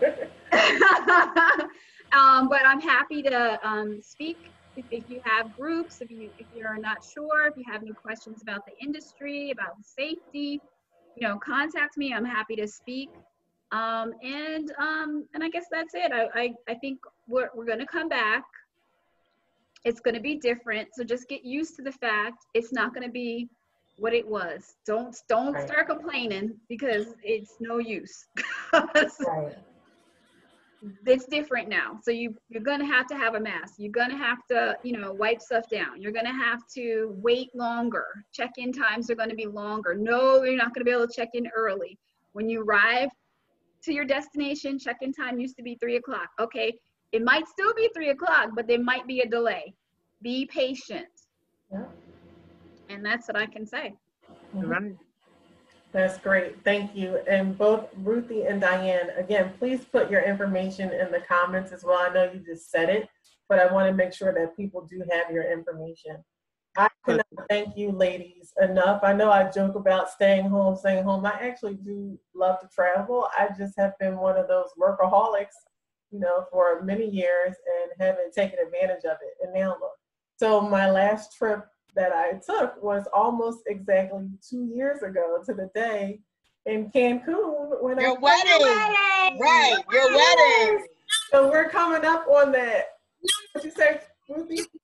In September for the other wedding. We were all together. Oh, that's right, to Jamaica. See, my head is on my 2-year anniversary right now. You're right. We were just in Jamaica. Oh, it's going to kill me. So yes, we were in Jamaica last September. Listen. Yeah, I know. She's going to kill me if she's. Did you like it? Did you enjoy it, Malika? Look, thanks, Ruthie. Did you enjoy it, Malika? I had a ball. I loved it. I have been to Jamaica before, but yeah, I had a ball. I love Jamaica. I love it. I'm supposed to be coming back from Jamaica last That's week. where I got this T-shirt. I ain't listening to you, Adrienne. But my favorite is Barbados. I'm sorry, I gotta put that in there. I love Barbados. Jamaica. Yes, Jamaica's in the house. So I mean, I agree. I mean, life is way too short, and you're right. We work, and it's like one day I'll get there, one day, but that day is going to have to happen, or otherwise it may never come. So I agree with all of you. It's just about safety. This is definitely the new norm. And again, it's just about being educated on how to operate. A lot of people, you're right, are saying, yeah, can't wait to get back to the way they used to. St. Martin. It's not going back there. Yes, I want to go to St. Martin. My grandmother used to vacation there. Ruthie and these notes. Killing me. Killing me. She writes to write messages. Post them up there. Hilarious. Too funny. So thank you on behalf of Real Talk Chronicles. This is the Ladies Roundtable. I have to send a shout out to my husband, Bill Foster. Hey. The platform. Yeah, we got to give him a, Hey. we're going to clap it out for Bill for even just establishing Real Talk Chronicles. This is huge. I think it's been helpful. We've been getting a lot of positive feedback from people, so the timing is right to launch it up again. We have a big announcement that Real Talk Chronicles is going to announce next week. I cannot tell you what it is. I want to, but I can't tell you. So next week we're going to announce something. We also have a lot of good shows. Ladies, stay on, but I also want you to go on there. Look at all these Aruba, Bahamas, St. Lucia. They still write. Shout out your rep your squad, Exactly. So on behalf of all these wonderful ladies, and thank you so much. I gotta throw up my love sign. Life is short, so live well. Love you, ladies. Stay on. Thank you, everybody, for joining. See you soon. Thank you. Love you. Bye, everybody. Be Bye. safe. All right, we